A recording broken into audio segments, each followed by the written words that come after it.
पूर्व श्लोक में भगवान ने जिस समता की बात कही है, आगे के 2 श्लोकों में उसी को सुनने के लिए आज्ञा देते हुए उसकी महिमा का वर्णन करते हैं।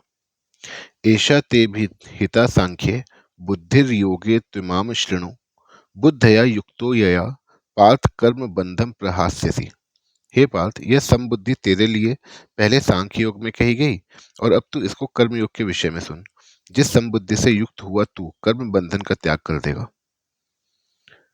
व्याख्या: यहाँ तू पद प्रकरण संबंध विच्छेद करने के लिए आया है, अर्थात पहले सांख्य का प्रकरण कह दिया है, अब योग का प्रकरण कहते हैं। यहाँ ऐशा पद पूर्व श्लोक में वर्णित समबुद्धि के लिए आया है।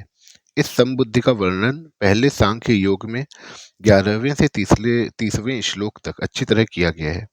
देह देही का ठीक ठीक विवेक होने पर समता में अपनी स्वतः सिद्ध स्थिति का अनुभव हो जाता है, कारण कि देह में राग रहने से ही विषमता आती है।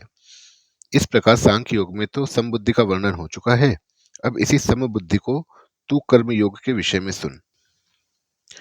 इमाम कहने का तात्पर्य है कि अभी इस समबुद्धि को कर्म योग के विषय में कहना है कि यह समबुद्धि कर्म योग में कैसे प्राप्त होती है, इसका स्वरूप क्या है, इसकी महिमा क्या है। इन बातों के लिए भगवान ने इस बुद्धि को योग के विषय में सुनने के लिए कहा है।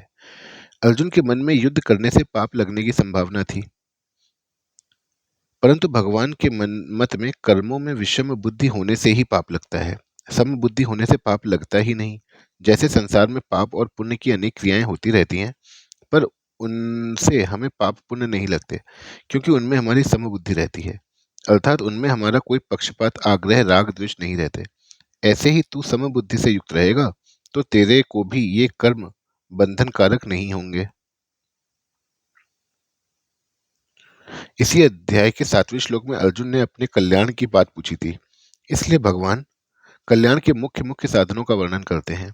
पहले भगवान ने सांख्य योग का साधन बताकर कर्तव्य कर्म करने पर बड़ा जोर दिया कि क्षत्रिय के लिए धर्म रूप युद्ध से बढ़कर श्रेय का अन्य कोई साधन नहीं है। फिर कहा कि समबुद्धि से युद्ध किया जाए तो पाप नहीं लगता। अब उसी समबुद्धि को कर्म योग के विषय में कहते हैं। कर्म योगी लोक संग्रह के लिए सब कर्म करता है। लोक संग्रह के लिए कर्म करने से, अर्थात निस्वार्थ भाव से लोक मर्यादा सुरक्षित रखने के लिए लोगों को उन मार्ग से हटाकर सन्मार्ग में लगाने के लिए कर्म करने से समता की प्राप्ति सुगमता से हो जाती है। समता की प्राप्ति होने से कर्म योगी कर्म बंधन से सुगमता पूर्वक छूट जाता है। यह श्लोक 30वें श्लोक के बाद ही ठीक बैठता है और यह वहीं आना चाहिए था। कारण यह कि इस श्लोक में 2 निष्ठाओं का वर्णन है। पहले 11वें से 30वें श्लोक तक सांख्य योग से निष्ठा बताई और अब कर्म योग से निष्ठा बताते हैं। अतः यह 31 से 48 के 8 श्लोकों को देना असंगत मालूम देता है। फिर भी इन 8 श्लोकों को यहाँ देने का कारण यह है कि कर्म योग में समता कहने से पहले कर्तव्य क्या है और अकर्तव्य क्या है। अर्जुन के लिए युद्ध करना कर्तव्य है और युद्ध न करना अकर्तव्य है। इस विषय का वर्णन होना आवश्यक है। अतः भगवान ने कर्तव्य अकर्तव्य का वर्णन करने के लिए ही उपर्युक्त 8 श्लोक कहे हैं और फिर समता की बात कही है।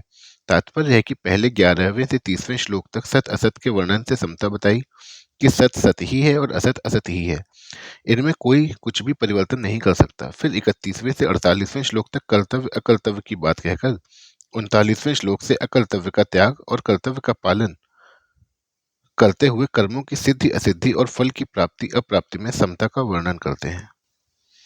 परिशिष्ट भाव। कर्म योग के 2 विभाग हैं, कर्तव्य विज्ञान और योग विज्ञान। भगवान ने 31वें से 37वें श्लोक तक कर्तव्य विज्ञान की बात कही है, जिसमें कर्तव्य कर्म करने से लाभ और न करने से हानि का वर्णन किया। अब यहाँ से 53वें श्लोक तक योग विज्ञान की बात कहते हैं।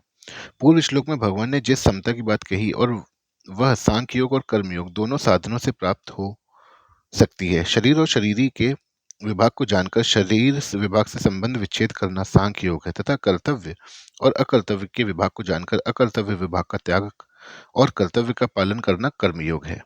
मनुष्य को दोनों में से किसी भी एक साधन का अनुष्ठान करके इस समता को प्राप्त कर लेना चाहिए, कारण कि समता आने से मनुष्य कर्म बंधन से मुक्त हो जाता है। एक धर्मशास्त्र पूर्व मीमांसा है और एक मोक्ष शास्त्र उत्तर मीमांसा है। यहाँ 31वें से 37वें श्लोक तक धर्मशास्त्र की और 39वें से 53वें श्लोक तक मोक्ष शास्त्र की बात आई है। धर्म से लौकिक और पारमार्थिक दोनों तरह की उन्नति होती है। धर्मशास्त्र में कर्तव्य पालन मुख्य है। धर्म कहो चाहे कर्तव्य कहो, एक ही बात है। जो करना चाहिए उसको ना करना भी अकर्तव्य है और जो नहीं करना चाहिए उसको करना भी अकर्तव्य है। जिसमें अपने सुख की इच्छा का त्याग करके दूसरों को सुख पहुंचाया जाए और जिसमें अपना भी हित हो तथा दूसरे का भी हित हो, वह कर्तव्य कहलाता है। कर्तव्य का पालन करने से योग की प्राप्ति अपने आप ही हो जाती है। कर्तव्य का पालन किए बिना मनुष्य योगारूढ़ नहीं हो सकता। योग की प्राप्ति होने पर तत्वज्ञान स्वतः हो जाता है, जो कर्मयोग और ज्ञान योग दोनों का परिणाम है।